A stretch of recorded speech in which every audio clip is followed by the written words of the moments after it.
This is the Ink, Pray, Love podcast. We talk all things health, wealth, and community connection. Let's go.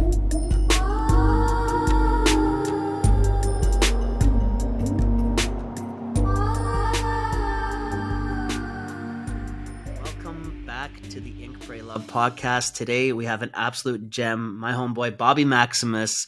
This guy is a beast. He's an author, but before that, he's a UFC veteran. He's been on the Ultimate Fighter Season 2 and 30, which is a massive gap, right? He's one of the world's foremost fitness authorities.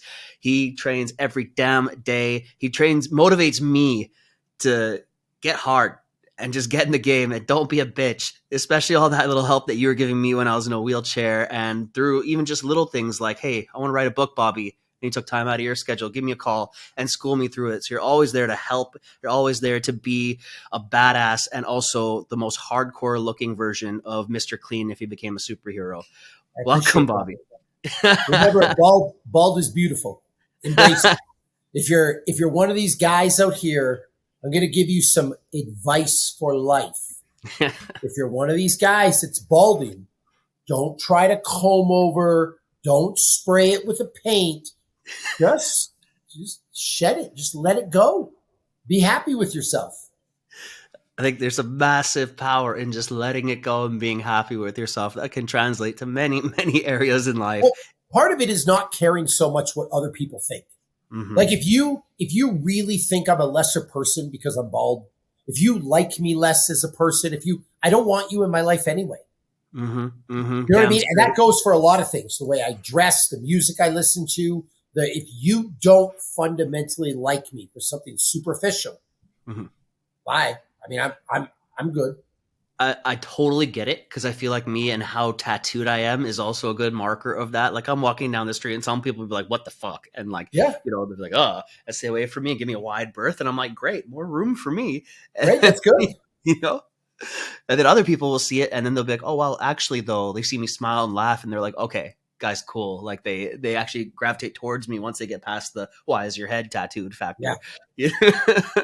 I want to get some people here listening to know you, get to know you a little bit deeper. Why don't you give a little bit of your story of how you became this colossal fitness legend that you are today? Yeah. So, I mean, I don't know how in detail I want to go, but sure. I'm going to give you like the quick A to B version. I was bullied fairly heavily in high school. I got beat up. 4 kids broke my collarbone. I didn't want to get bullied anymore. I didn't know what to do. I was a nerd. So I joined the wrestling team. The wrestling team didn't have cuts. I figured wrestling should make me tough. Let's do it. I lost every match my first year. My second year, I won 1 out of 40 matches. And then I discovered the weight room because I knew I had to do more than just show up to wrestling practice. The more I worked out, the stronger I got. The stronger I got, the more my confidence went up. Then I started to win. Then I started to win more and win more and win more. And then I'm in the UFC. So that's a quick version of what happened because that happened over years. But that's the story. I love it. At the time, I was still, I think, programmed from the way I grew up to believe I needed a quote unquote real job. Like no one at 44 years old, at least in my demographic, grew up wanting to be an Instagram star, wanting to be big on TikTok. I mean, I lived in a time where these things didn't even exist. And the UFC to a degree, like sure, when I was 20, playing in the NFL was accepted, but the UFC was new.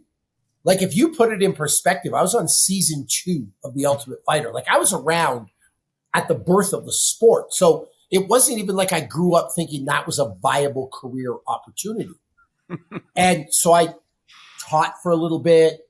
I went into policing. I was a cop for 5 years because I thought I needed a traditional job. And I also thought that's how I was going to help people because I do want to give back. I am a helpful person. It makes me feel good to help other people. And I thought that being the cop, I was going to save the world. Well, it turns out that being a cop is not like being on Lethal Weapon. It's not like being in Bad Boys. It's not like being in some of these other movies that you see where somebody's saving the world from some terrorist plot. The truth is, as a day-to-day police officer, you're writing reports, you're dealing with break and enters into cars, you're dealing with domestic disputes. I wasn't able to affect change or help people like I wanted to help them.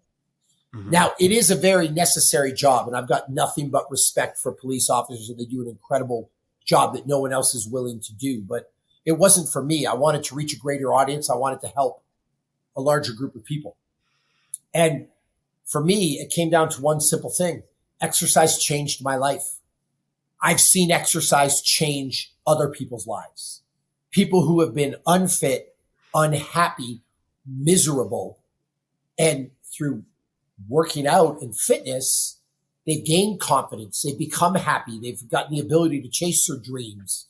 They've just improved their life in every single way beyond just looking good.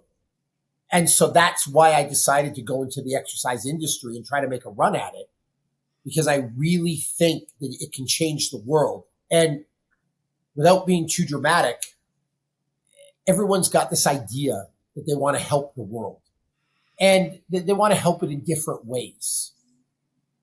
I think, in fact, I believe if every single person in this world just focused for 30 days on being the best that they could be, just ignoring all the world's problems and just trying to be the best that they could be. They slept 8 hours a night. They ate a diet free of processed food, limited alcohol, worked out every day.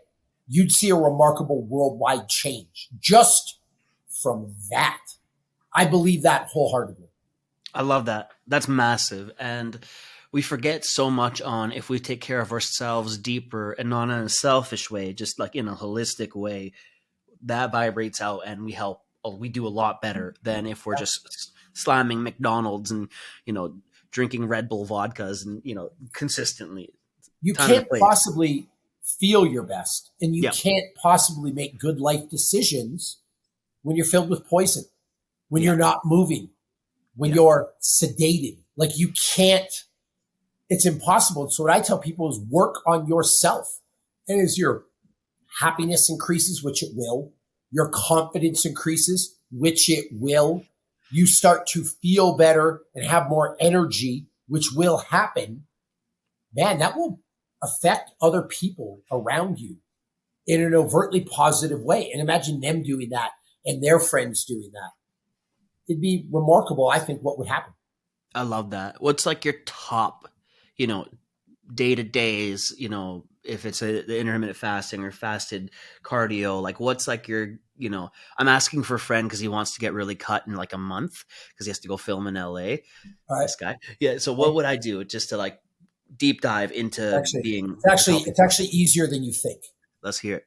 So number one, I want 8 to even 10 hours of sleep a night in a completely blacked out environment. So you're not even allowed the light from this. You need a completely blacked out environment. If you have a TV in your room, fine, but take electrical tape and tape over the little red light in the corner. So complete darkness. If you sleep in complete darkness for that amount of time, your testosterone will go up, your human growth hormone will go up. Like, it is like taking an injection. So that's number one. You will get leaner just by doing that. Wow. Number two, no booze, no processed food. What do I mean by processed? If you can't eat it off of the tree without any preparation or murder it, you're not allowed to eat it. So in that case, is a banana okay? Absolutely. I can pull it off the tree. I can peel it and eat it. What about an avocado? Yes, I can get it off the plant. I can eat it. What about a potato? No, because I can't just eat it raw. Like, I've got to cook it. I've got to do something to it. So you're not allowed potatoes. You're not allowed rice. You're not allowed wheat. Like, basically, can I pull it off the tree or can I murder it? And if you did that. I love how savage that is. Or can I murder it? That's what it is. Yeah, right? Like, you're damn. Straight up. Listen, people have this evolved idea that we're somehow spiritual beings and that, we don't murder things and we don't. Listen, man, we're no different than a shark or a Tyrannosaurus Rex or a horse or the human being was meant to be an omnivore, right? Like we're not herbivores. We're not full carnivores. We're omnivores. We basically hunt or gather things we can pick off trees and eat. So like nuts, seeds, and berries. And then we murder things and eat them. Like this is the history of the human race. So that's how I want to fuel myself. That's how I'm going to achieve my athletic potential. Absolutely. So we've got the sleep, we've got the eating. And then number 3, you're going to work your ass off in the gym every day, sometimes twice a day. No shit. Mm-hmm. Like you're just going to show up every morning and night like it's your damn job. And if you just did those 3 things for 30 days, like it's pretty simple, but you'd be shocked how you'll look and feel. I love it. I'm gonna give that a shot. I'm like thinking that right now. Go ahead. One more thing that people need to realize about this hunter-gatherer diet, if you will. Some of you are lazy. You've never picked blueberries in your life. You've never picked strawberries in your life. You've never had to forage for walnuts. If you have to go pick blueberries, it's a lot of work, my man. Like it takes a long time to get a little bowl of blueberries. Same thing, if you're foraging walnuts from walnut trees in the woods, man, it takes you a lot of effort to get a little handful of nuts. So don't go to your local Costco. Don't go to Sam's Club. Don't go to the Walmart or the Target or the Amazon and order a giant bag of walnuts and just eat them all. Like you would never do that in nature. You wouldn't have that quantity available. You understand what I mean? That's super interesting. Yeah. So when you eat your meat, your nuts, your berries, and your seeds, remember you would be foraging for the nuts, the berries, and the seeds.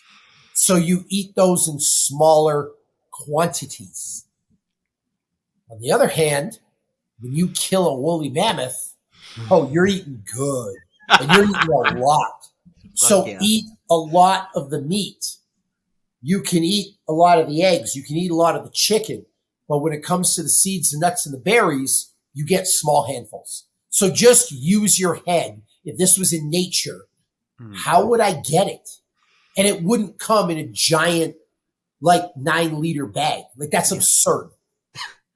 Wow. I didn't think about it like that ever, actually. And I really love that. Your serving sizes would be like what you would be out in nature. Don't eat a Costco-sized bin of strawberries. Like if you had to pick blueberries or strawberries from the plant, it's a lot of work.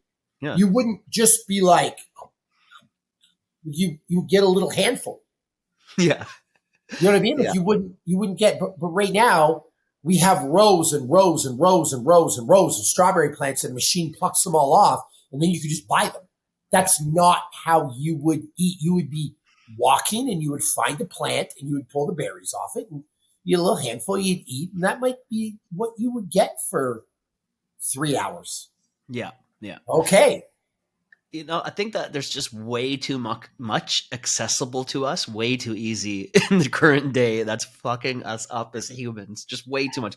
Instant messaging, instant sex, instant food, instant noodles. It's just all like bombarding us. And that's eroding us as a human race because we don't work for shit really anymore. Like it's not hard to get an industrial drum of maple syrup. Whereas you try making maple syrup, motherfucker. That's a lot of work. You would limit your quantities. And so that's, if you did those for 30 days, you would see a remarkable, and by the way, when I say nothing processed, you're also not filling your body with chemicals and spices and stuff that you wouldn't have access to. You're going to go into this thing looking incredible. Damn. So there's no sriracha sauce tree out there? I'm kind of fucked. You're not allowed it. Now, if you want to make your own stuff with peppers, great. Or if you want to buy something that is, I tell people to do this a lot. Go look at the ingredients of the spices that you're using or the condiments that you're using. It might surprise you what's good and what's not good. If you can't recognize anything that's in there, don't eat it. But you'd be shocked. So you might have to do a bit of work to find the right condiment that you want, but I think it's worth it. Yeah. I like that. Actually, I found this like plant grandpa that grows plants in his basement. Super cute, like 74-year-old guy. And I'm like, I would rather buy from him than Home Depot. He's cute. Well, and here's the other thing. And I don't know if you like salsa, but I love salsa. certain brands of salsa, it's tomatoes, onions, garlic, cilantro, serrano peppers, and ghost peppers, we'll say. Mm-hmm. Okay, I know what all of those things are. I can picture them. I've grown them in my garden. This is good. If there's calcium diphosphate trilithium something, I don't know if you want to eat that. I don't even know what the fuck that is. Yeah, xanthan gum. I don't know what that is. Guar gum. It sounds like xanthan gum, but it's a guar, and I don't know what a guar is.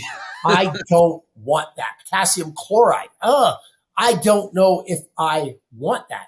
Yeah. And so that one salsa, that's totally okay. That second one, again, it doesn't follow those rules. So don't put it in your body. If it's made by a guy in a lab coat, you probably shouldn't be eating it. Yeah, that blows me away what the industrial complex of food is now. You know, like that whole Beyond Meat shit of what Bill Gates is trying to get us to do and, you know, make us all tofu people. And you're like, what the fuck, man? Like, oh, you don't need meat anymore and eat this genetically modified, you know, genetically lab grown slosh. And I'm like, no, that just sounds wrong. I can have the talk because I'm evolved. Mm. I can have the talk about being vegan. Mm-hmm. Right? And so if you want to convince me that the meat we eat is filled with hormones and antibiotics and it's better off to eat plants and we need to eat pure ingredients, I can buy off on that if you're recommending that I eat organic broccoli, mushrooms, walnuts, cashews, almonds, like all those things. Yeah. But I lose faith in your argument or your point of view when you recommend that I eat something that's the chemical makeup is not much different than the tires on my car. Mm-hmm. That's where I start to get like, yeah, the Beyond Meat thing. There are so many ingredients in here that I don't recognize. I'm not sure this is the answer. Yeah, yeah. I mean, didn't that turn out to be a big flop? I don't know. I saw some shit going around the net of like that is failing massively, and they put like they're trying to make that multi-billion-dollar industry, and it's just not catching. Shake Shack, which is I don't know if you've ever been to a Shake Shack, but they have a certain ingredient standard to use in their fast food restaurant. Beyond Meat Impossible Burger didn't make the grade. Wow, because it was too processed, so they wouldn't have it. So what they offer is a mushroom burger. It's basically like a giant grilled portobello mushroom. And I'm like, okay, the fast food people think it's trash. Yeah. So why would I eat that? And when you look at all the chemicals, you're eating plastic. And so I can't agree with that. Again, if you want to talk to me about eating a diet of pure stuff, we can have that talk. But another interesting thing, if you're going to tell me meat is bad for me because of the hormones and the antibiotics, I can listen. But the person telling me this also has to make damn sure that every vegetable they eat is organic and free of pesticides. Mm-hmm, mm-hmm. Fair enough. Yes. It sounds like that whole Beyond Meat thing is a big fugazi. You know, that's a big fraud. And I know that's one thing that we wanted to talk about before jumping in today. We were like, you know, there's a lot of that going on today. Here's one more for me. And you're a spiritual person, so maybe you can answer this. You ready? I'll try. Okay. I'm vegan because I don't want to murder another soul. So I value the soul of the cow, of the horse, of the chicken, of whatever animal I'm eating. Fair? Okay. Okay. But if I'm vegan and I rely on vegetables and the company that makes the vegetables is using tons of pesticides, how many flies were killed? How many ticks were killed? How many worms were killed? Like in a field of strawberries. It's been doused with pesticides. How many souls were killed to bring you that strawberry? So Hmm. my question is, now you get into an ethics question of what's more valuable or what's more worthy in the eyes of whatever creator you believe in, the soul of the cow or the million souls of the insects that you just wiped out. Hmm. Hmm. Because my understanding is, if you believe in Buddhism or Hinduism, that every soul is valued equally. So doesn't that seem a little, what's the word I'm looking for? The, Hypocritical? the scale is tipping in the other direction if we're counting Fraudulent, right? yeah, Like yeah, going by the lesser of two evils, you would think it would be better to take the soul of a cow than a million souls of bugs. yeah, If the yeah. souls are valuable. And so my point is, I'm not trying to make fun of anybody. No, I I'm know. not trying to discredit vegans or discredit carnivores. I'm just saying you got to use your head with this stuff Yeah, I because totally agree. you can't tell me I'm a bad person for eating meat, but then turn around and eat these vegetables, right? The other thing is if Bill Gates, and I don't know if he said this, if he tells me that eating cows are bad for the environment, okay, well, the thousands of tons of pesticides that you dumped over a crop of plants, that's not bad for the environment? Hmm. Or whatever it costs you or whatever you do to make the batteries that go in this. Oh, dude, you can fuck right off with your environment talk. Yo, You that don't, phone is not vegan, bro. That yeah, phone is not vegan. you don't get to, when you're selling me a fucking computer, you don't get to lecture me on what's environmentally friendly. Yeah, yeah. That phone's killing hella things. It's crazy how many people die in the production of a phone. Like just Yeah, so I'm just environmentally, saying, lithium. I've, I've acquiesced to using this and getting it and Yeah, liking it. But like, if this is my go-to thing, I kind of lose the right to lecture you on mhm. any kind of morality. Yeah, yeah, yeah. I get that. Yeah, there's just I, definitely just like a little bit of a. It's a tough argument on their end to make, but they have that whole overarching thing of just they don't want to cause harm.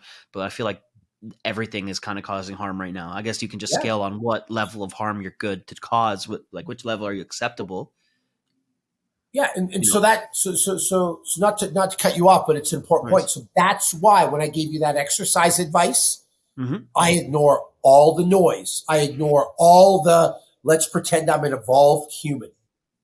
What is the human body supposed to eat? If you and I Mm. were in the wild fighting for our survival, how the hell would we eat? You Hmm. know what we would do? We would eat small grazing meals throughout the day, sometimes for 2 or 3 days at a time. And then we would murder something and we would eat till we were stuffed. And then we would go back to grazing for a few days. I feel like you and me would murder a lot of things together, Bobby. I think so. That's, that's legitimately, think about that. That's how you would live. Yeah, 100%. Oh, You know, and one more thing, there'd be no but waste. Like when you mm, killed that woolly mammoth, you would be sucking the marrow out of the bones. oh, Like for sure. you would be eating the fingernails. You would be consuming everything, the Yeah, organs, so if you really want to hit your natural state, I want you to get as close to that as possible. yeah. What about in the steaks? Like where's the most nutrient dense? Like when you're eating, I know organs are amazing, or like the gristle in by the bone. Like I'm that guy who's eating the bone. Like Yeah. Oh, yeah. Where's the most nutrient dense in something like that? Man, I think it's an argument between the proteins and the fats. Like when you Mm, look at it, because people forget there's a lot of minerals and vitamins stored in the fat as well. So I would say in terms of nutrients, it's hard to define because what's better, right? Like the bone marrow or the organs or the meat. I think it's all valuable as long as you have a healthy mix of protein and fat coming from that yeah. animal. What's your favorite steak cut? Oh, ribeye. Yeah, me too. I But got I a like fridge full I of like ribeyes the right high now. fat content. Same. I fuck with ribeyes. They just taste so much better. There has also been some scientific literature that will tell you that eating more saturated fat will positively influence your human growth hormone, your testosterone. Mm. I So, feel better when I eat steak. I just feel better in this healing journey. I remember I've been sending you photos of steaks I've been eating, and I've been sending you just like, look, Bobby, I could do this, and like the new growth of like what I've had since the accident. So that's been fun to have buddies that are in it like that. Now, and I thank you for oh, that. Always. and one more thing. Go ahead. If we were in the wild and murdering shit, we wouldn't throw the fat away. Yeah. Like you wouldn't trim it off because you were trying to get shredded. You would consume it because it's doing something good for you. Yeah.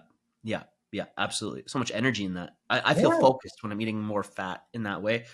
I want to switch gears a little bit to what we are talking about but before, what's out there on the internet, what is coming through our minds, as a society, especially impressionable young men, stuff like Andrew Tate coming out and the movement behind him. It's a bit of a current phenomenon right now. What's your take on that whole situation? I mean, I think he's a fraud. Hmm. And I shouldn't actually use that term. Hmm. He's a guy that is great at marketing. He's a guy that is polarizing. He's a guy, whether you like him or dislike him, he has got an insane amount of charisma. He speaks well. He's handsome. But he's selling a product. And for me, and this goes back to what I said earlier, you lose the right to lecture me on morality when you have one of these.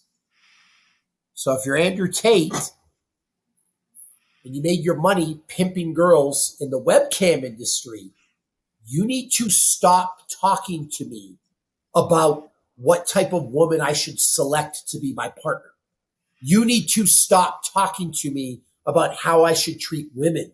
When you have a course on your website that teaches people how to exploit women in the webcam industry, that just seems a little bit fraudulent to me, hypocritical to me. You understand what I mean? Oh, that's like that's a red flag for me for sure.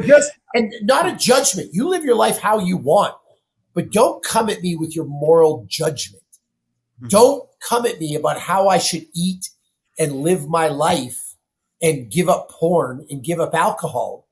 When you're at the bar or the club every Friday night drinking your face off with a bunch of girls that work for you in your webcam industry, like it doesn't sit well with me. And so I would be very disappointed if my boys, and I have 3 sons, looked up to him as a male role model. Mm-hmm. And don't even get me started on the misogyny stuff. Yeah. Because there seems to be a whole movement today from men to blame women, to hate women, to you turned us into this, you're evil, you're the devil. Guys, hating women is not the way. And by the way, they're not the problem. You're not a victim of a woman. You know what you're a victim of? Yourself. It's because you sit your fat ass on a couch. You consume Netflix and Amazon Prime and Hulu all day. You drink 120 ounces of soda a day. I mean, man, look in the fucking mirror. You're the problem. It's not the woman down the block. It's not the woman that got the job over you. It's not the woman that dumped you when you were 17 years old. You're the problem. No doubt. Absolutely. It's that simple. Yeah. Feels like it's almost like a cycle of like the shadow end of the like super, super extreme feminist movement where like all men are pigs and like that end of it. And then there's like this like inverse of it that's like, it's just a blaming on each side where there needs to be a collaboration. And I'm a feminist. I want women's rights more. Like that's deeply in my moral compass, but I also don't believe in blaming and attacking each other where it's like not taking responsibility for what we're going on, you know? But remember the human condition. We always have to blame something that's beyond our control. We are unwilling to do anything to help ourselves.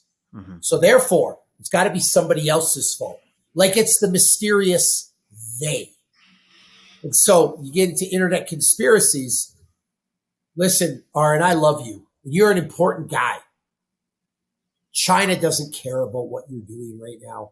Like this whole thing, like China's using TikTok to spy on me. Yeah. Trust me, they don't give a shit about you, Jimmy. Like this is the steel worker in Iowa who's worried about China spying on him. Or do you know they're tracking me with my iPhone? No, they aren't. They don't care about you. Leave it alone. And by the way, the Illuminati's not coming to get you. The Freemasons, the Templar Knights, the Knights of Columbus, like whatever you want to believe in. It's not they that's doing this to you. You're not a victim of any circumstance. You did this to yourself. Mm-hmm. But humans want to believe there's some grand conspiracy. There's some force at play, some work of evil that's guiding their lives. And that's just not true. Yeah. What's your idea or advice to get people to take more agency on what they're doing practically than worrying about Chinese weather balloons and some ruthless self-assessment? Like here's my thing with fitness. If you can't handle the simple task of just keeping your body in shape, you have some real fucking problems. And by the way, I don't expect you to look like Arnold Schwarzenegger. I don't expect you to look like a supermodel. But when you're 60 pounds overweight and you've got bad skin, you smell bad, you don't shower enough, and you're drinking 120 ounces of soda a day, and you're glued to your couch, and you haven't exercised in 5 years, like, let's worry about that first before we worry about the weather balloon thing that's going on. Yeah. You understand what I mean? You got to clean your own house. Again, let's look after ourselves. And if you can't handle the simple task of being reasonably fit, you have no business being worried about anything else. What's reasonably fit mean to you? I'd say healthy. So again, it's not your max deadlift. It's not your max bench press. It's not your ability to run 10K in 50 minutes. Like these things are performance metrics. Mm-hmm. It is reasonably fit is if you exercise every day, if you sleep 8 hours a night, if you eat a diet that's free of processed food, and you do that for a consistent period of time, you will absolutely 100% be a reasonably fit individual. Yeah, I love it. It's that simple. Yeah. What's it look like in the Maximus fridge at the house for the kids and all you guys? Is it just zero? Like how strict are you with this stuff? So I'm going to say 90-10. Okay. Because I do want to enjoy myself and live my life a little bit too. Mm-hmm. And so 90% of the time we're doing good stuff. 10% of the time we're allowed to enjoy a little bit. Is that those pizza nights I've been seeing? That's the 10?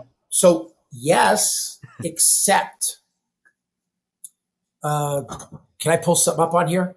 Go for it. So just so you know, there's this place called Whole Foods. Oh yeah, I know Whole Foods. We got Whole Foods in Canada. Okay. So Whole Foods is a restaurant, not a restaurant, a grocery store that prides itself in eating real food or delivering real food to the people. It's happy food. It's ingredients that you can trust. It's filling your body with goodness. Have I got the branding right? Is that about right. What they preach? Sounds about right, yeah. Okay. That's the ingredient list that's in their pizza. Oh, wow. So I'm going to read this to you. Okay. Enriched, unbleached. Oh, by the way, this is their brand. The 365 Whole Foods. The people who are preaching pure ingredients you can trust. This is what they're selling. Enriched, unbleached wheat flour, malted barley flour, ascorbic acid, niacin, reduced iron, thiamine mononitrate, riboflavin, folic acid, water, unbleached wheat flour, cane sugar, yeast, salt, organic soybean oil, yeast again, olive oil, natural flavor, which I don't know what that is, pasteurized milk, granulated garlic because real garlic wasn't good enough, lactic acid starter culture. What? I don't know what kind of pizza that is. Wow. But that's from the people who guilt me and shame me into thinking that I eat like trash and that I need to go see them for the pure ingredients and the ingredients I can trust and the best that nature has to offer. Okay, the pizza I eat, the flour is imported from Italy. It's 00 milled flour. You know what that's made from? Flour and water and yeast. That's it. So flour, water, yeast, tomatoes, oregano, basil, cheese, and meat. That's it. It's a real pizza. So even when I cheat, I still go for high quality. Yeah. Yeah. Right? Like I won't eat the pizza from Whole Foods. Like I won't put that in my body, but I will go have that other pizza. But remember, that other pizza is real. What's it like going out to eat for you? Like restaurants, there's social functions. You're going to, whatever restaurant, a steakhouse or not a steakhouse. You're fucked. You got to go to something a bit more mainstream. What's like your usual go-to to eat healthy at a restaurant? So if you're going to eat out at a restaurant, you've already given up on eating healthy. You're relying that they're using the ingredients they say they're using. You're relying on food quality, but they're trying to make $1. So they're obviously not overly concerned about food quality. Just because you go to a nice place doesn't mean it's not frozen. Like the Cheesecake Factory is expensive, but everything in there is processed. So I don't trust them. So when I go out to eat, honestly, that falls into that 90-10 category. I go for taste. I go for what's delicious and I eat it and let go of all guilt associated with it. But when I'm controlling what I can eat, I can control what I can eat. Yeah. Okay. That's a good way to look at it. So to give that a real world example. Yeah. I wake up this morning, and I have an omelet with eggs that are free range chicken eggs. And they're actually free range, not the FDA's definition of free range. Like what's the difference? So they would have you believe that free range chickens are like happy chickens that are running around in a field. No, they might be in a warehouse with a door this big that they can get out. So technically, because the doors in the warehouse are free range, but these aren't free range anything. You understand what I mean? So you got to be real careful when you look at the definitions of what this is. No, the eggs I get actually come from like a wild chicken. Not a wild chicken. It lives in a giant pen, but like, you understand what I mean? Yeah. So let's say I ate 3 real delicious eggs for breakfast. And then for my lunch, I have some chicken with some organic berries. And then maybe for a snack, I have some sirloin steak and some arugula with some olive oil. So like I've checked the box that day. Like I've eaten healthy. I've done everything I need to do. When you want to go eat tonight, man, I'll fuck around and have some McDonald's. Not every day, but if that's what I want and it's for taste, I'll go there. You understand what I'm saying? Yeah. So again, it's a 90-10 rule. If 2,700 calories of mine come from pure, organic, natural, great sources, well, man, I get 300 calories of fun. I like that. 300 calories. Yeah. But I'd like to be on that. Yeah, but I do try, even with that 300 calories, to make some better decisions. So I can't tell you the last time I ate at McDonald's. It's not that I'm against it.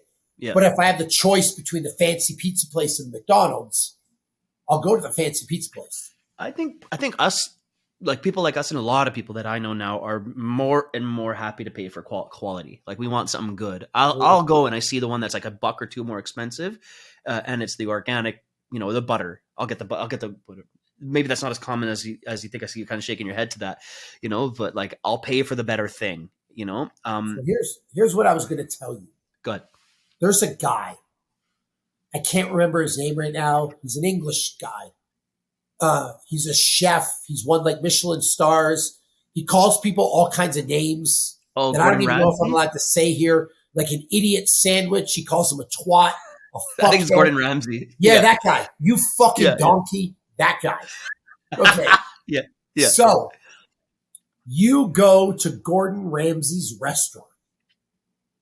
Do you think he's making you food with bottom of the barrel ingredients and processed garbage? Or do you think he's using the highest quality handmade stuff on the planet? My guess would be bottom of the barrel because he's franchising it. My guess. No. I'm talking his real restaurant, like the Savoy in London. Oh. No, he's using the best ingredients. Okay. Like if you go to a Michelin star restaurant, they're not using shit from a can. Okay.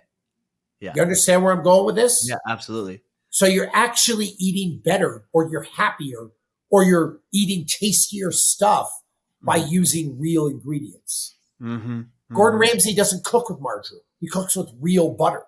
And he buys high-end butter too. Yeah. So that's my argument for eating well. I'm not asking you to sacrifice anything. I'm just asking you to eat the most delicious food. I love it. Yeah, that's not a hard ask to make at all. Yeah. Yeah, I really like that. And making like food and fitness accessible and a little bit easier. Like right now I'm pretty busy building the new shop that I'm building in Vancouver.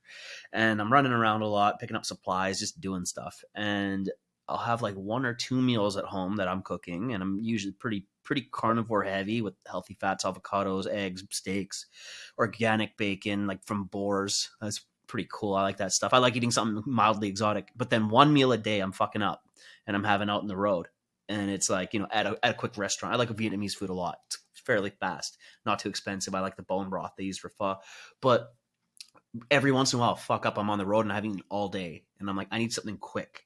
And that's where the danger zone is for me, you know? And so tell me where you fuck up. Like, what's an example of a fuck up?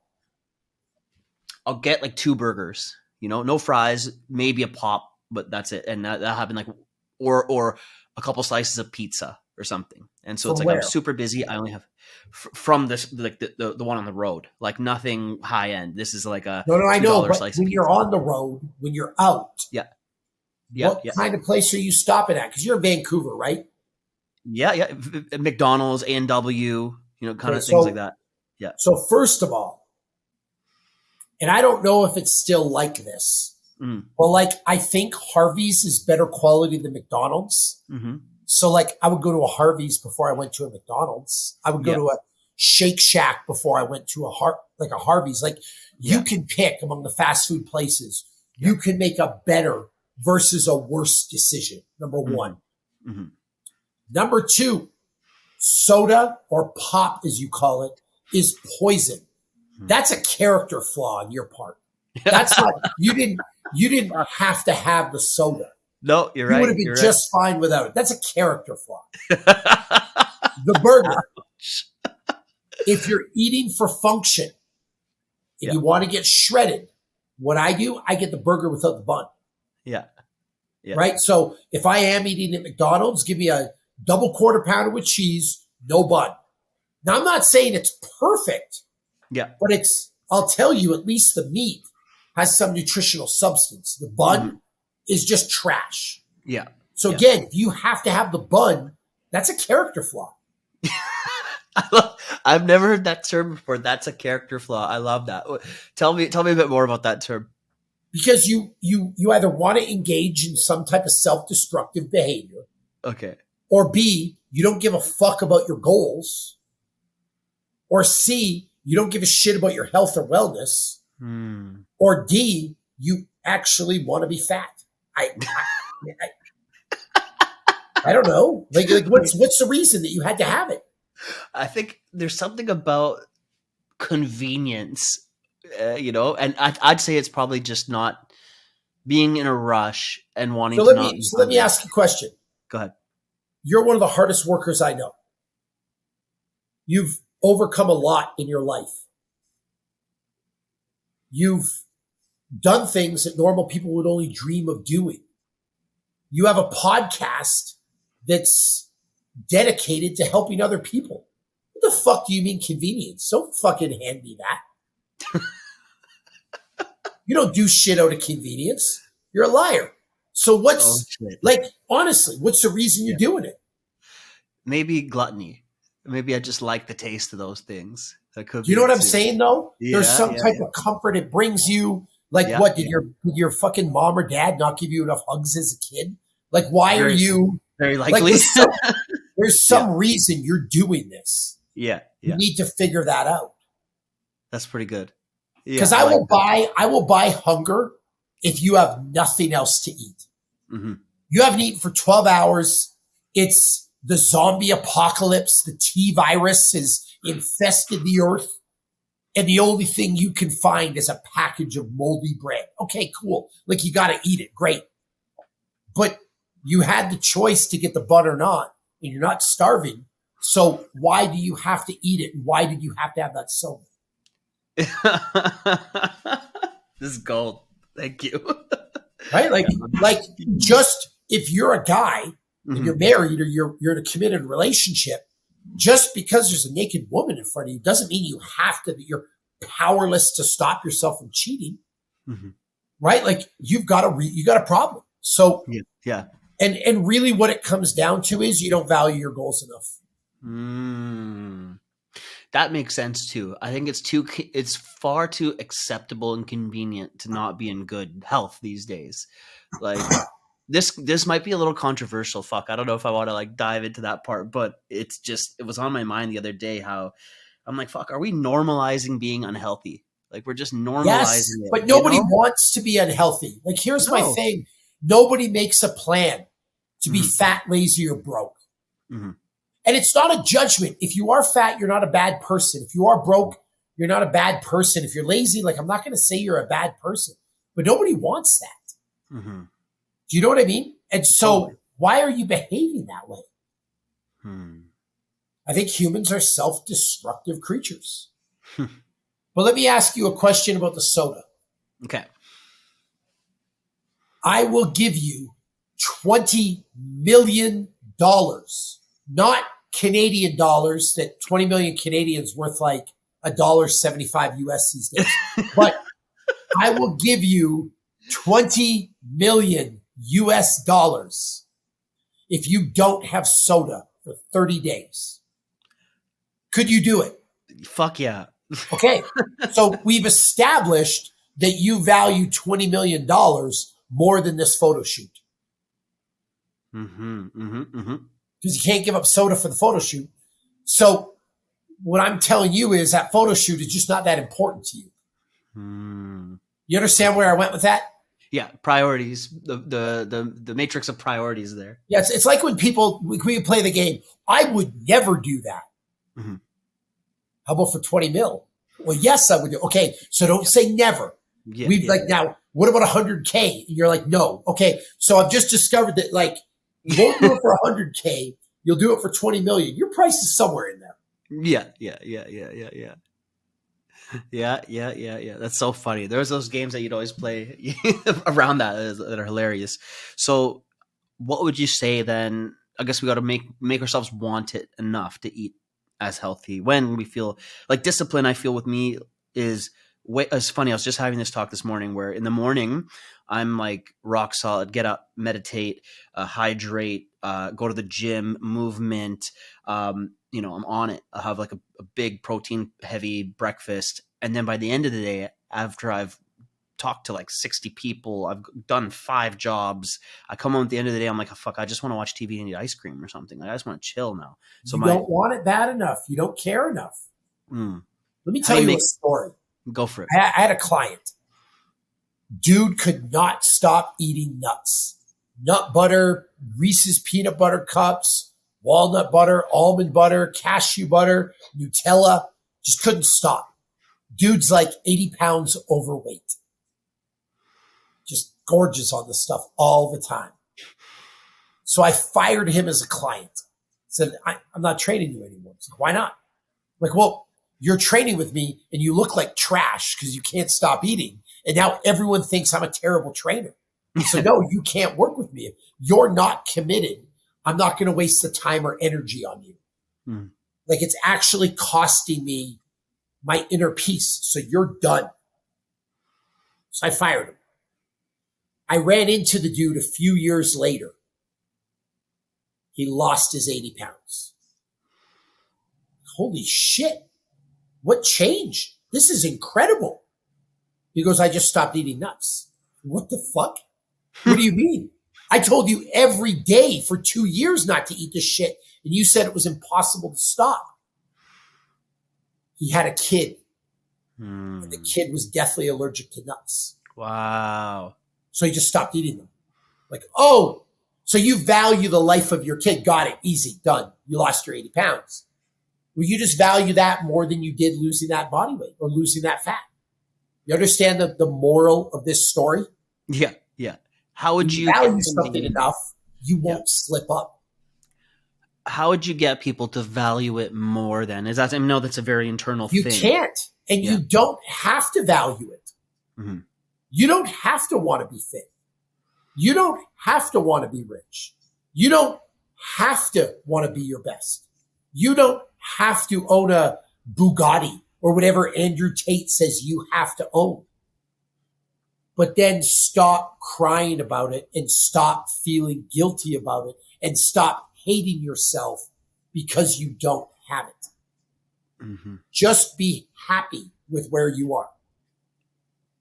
So again, I don't have a problem with you watching 8 hours of Netflix a day. I don't. I don't have a problem with you drinking soda. I don't have a problem with you eating Doritos. I don't have a problem with you telling me you hate the gym and you never want to work out.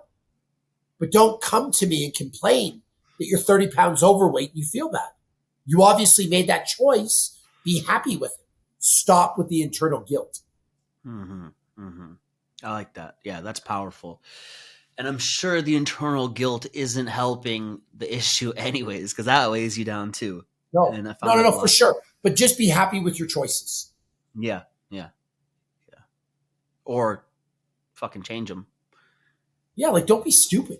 Like I don't know why people do something and they know what the response is going to be, and then they're all upset about it. Like, you know who my favorite people are? The people who just own it. Yeah. You know what I mean? The people are like, yeah, I'm cool with it.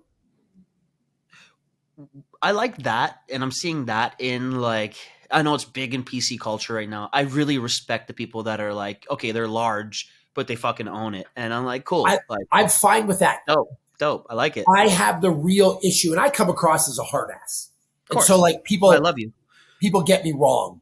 Mm-hmm. But I don't care if you're 40 pounds overweight. You know what I care about? When you're in my ear all the time complaining about how bad it is and how you can't do anything about it. Shut the fuck up. Yes, you can. Just love yourself.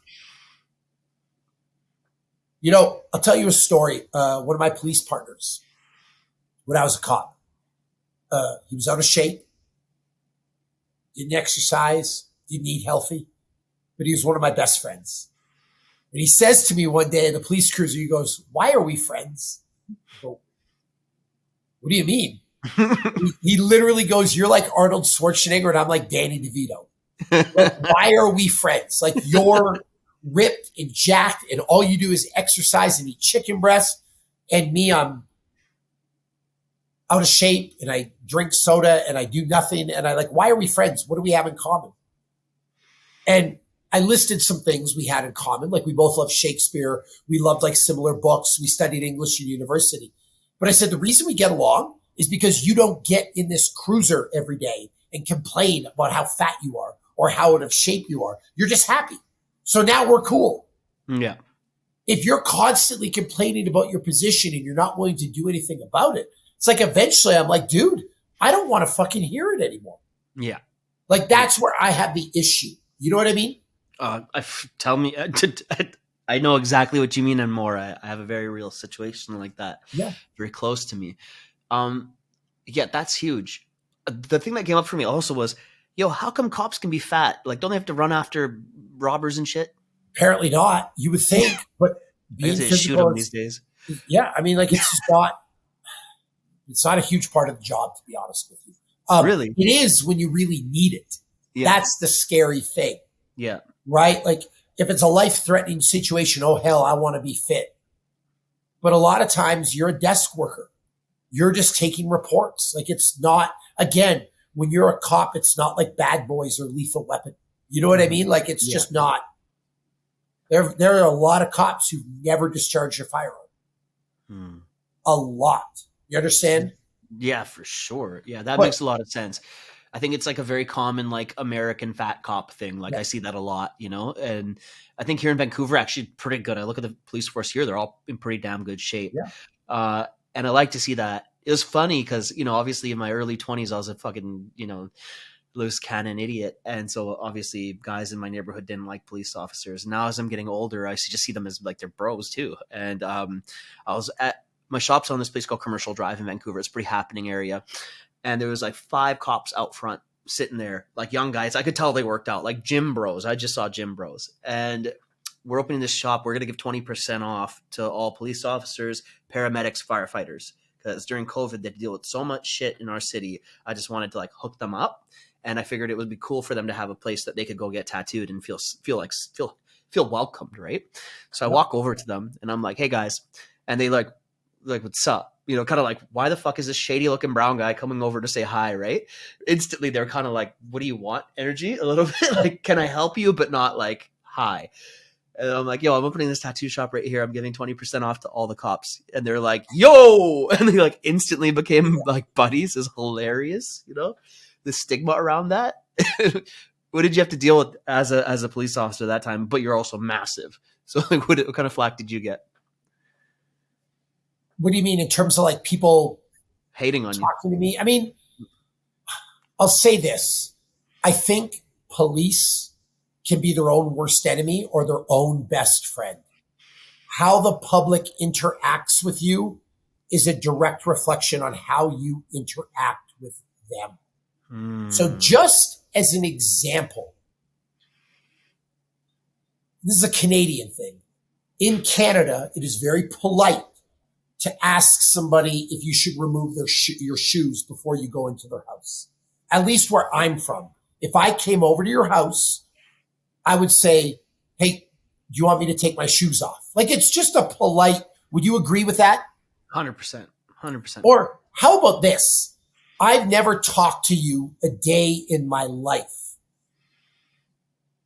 And I say, hey, how are you? My name's Bobby. What's your name?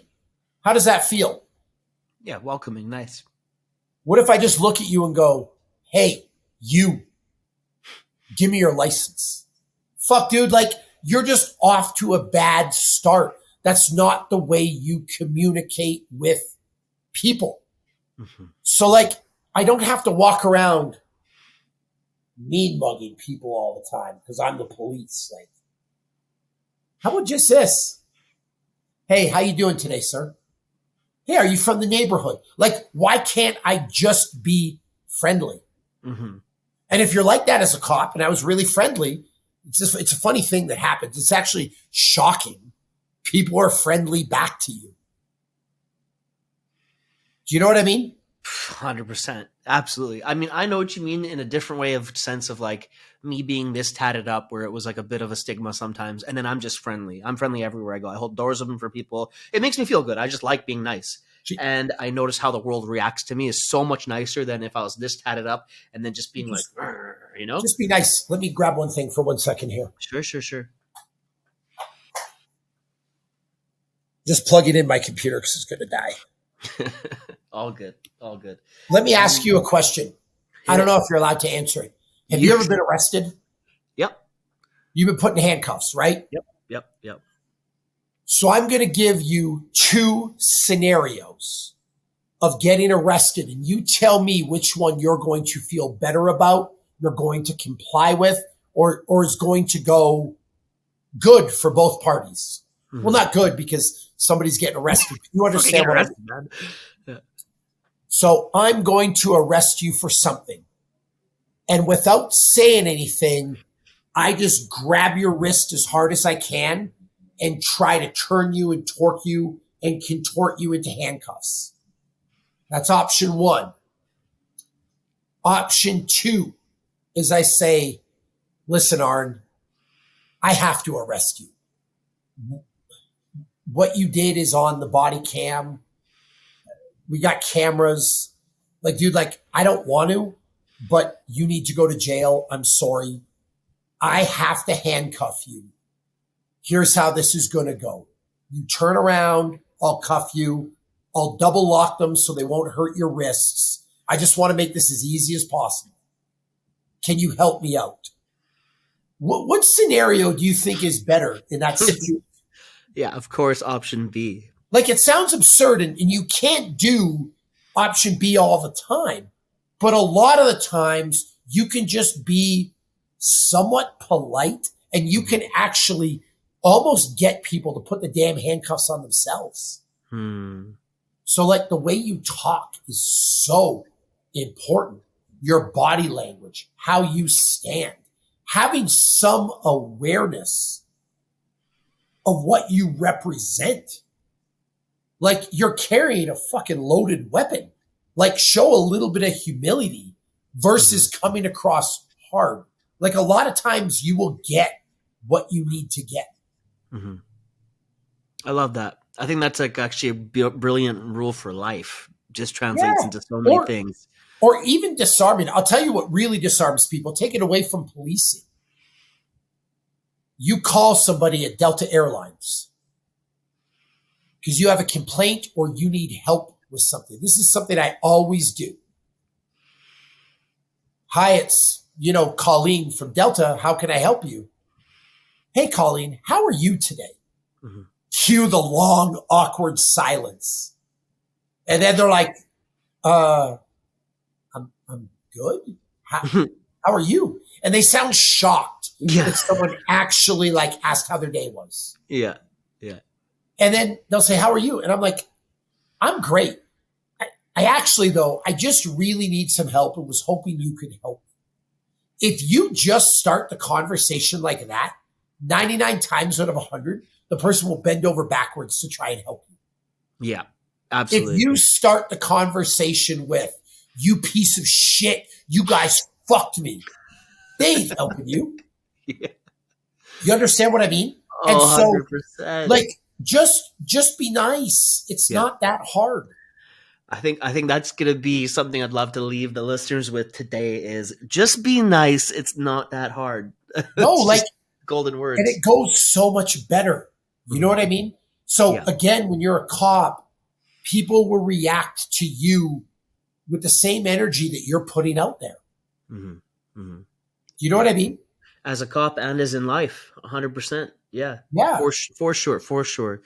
Well, I love that. I think there was some good gems out of today, and I just always love connecting with you, brother. I always love that we get a chance to hang out and connect and jam, and I appreciate you for always being a good friend, really. Abroad, virtually, my homeboy, giving me all this great advice and wisdom and care. Thank you so much for joining us today, my friend. No, man, I appreciate it. And just remember, if you're listening, life doesn't have to be that hard. Pay attention to your health, wellness, be nice to people, and just be at peace with whatever decision that you make. I don't care what you want to do, what you want to be, how you want to live your life. Just make sure you're making choices that allow you to go to bed guilt-free at the end of the day. And if you can do that, you're good. If not, the problem's with you. It's not with me. Mic drop. Thank you so much, brother. Hey, no problem. All right. Thanks for listening to this episode of the Ink, Pray, Love podcast. I'm your host, Aren Baya. And if you'd like to do some charity work, go to www.arenbaya.com/charity. Support one of the causes on that page, whichever resonates for you. Do some good today.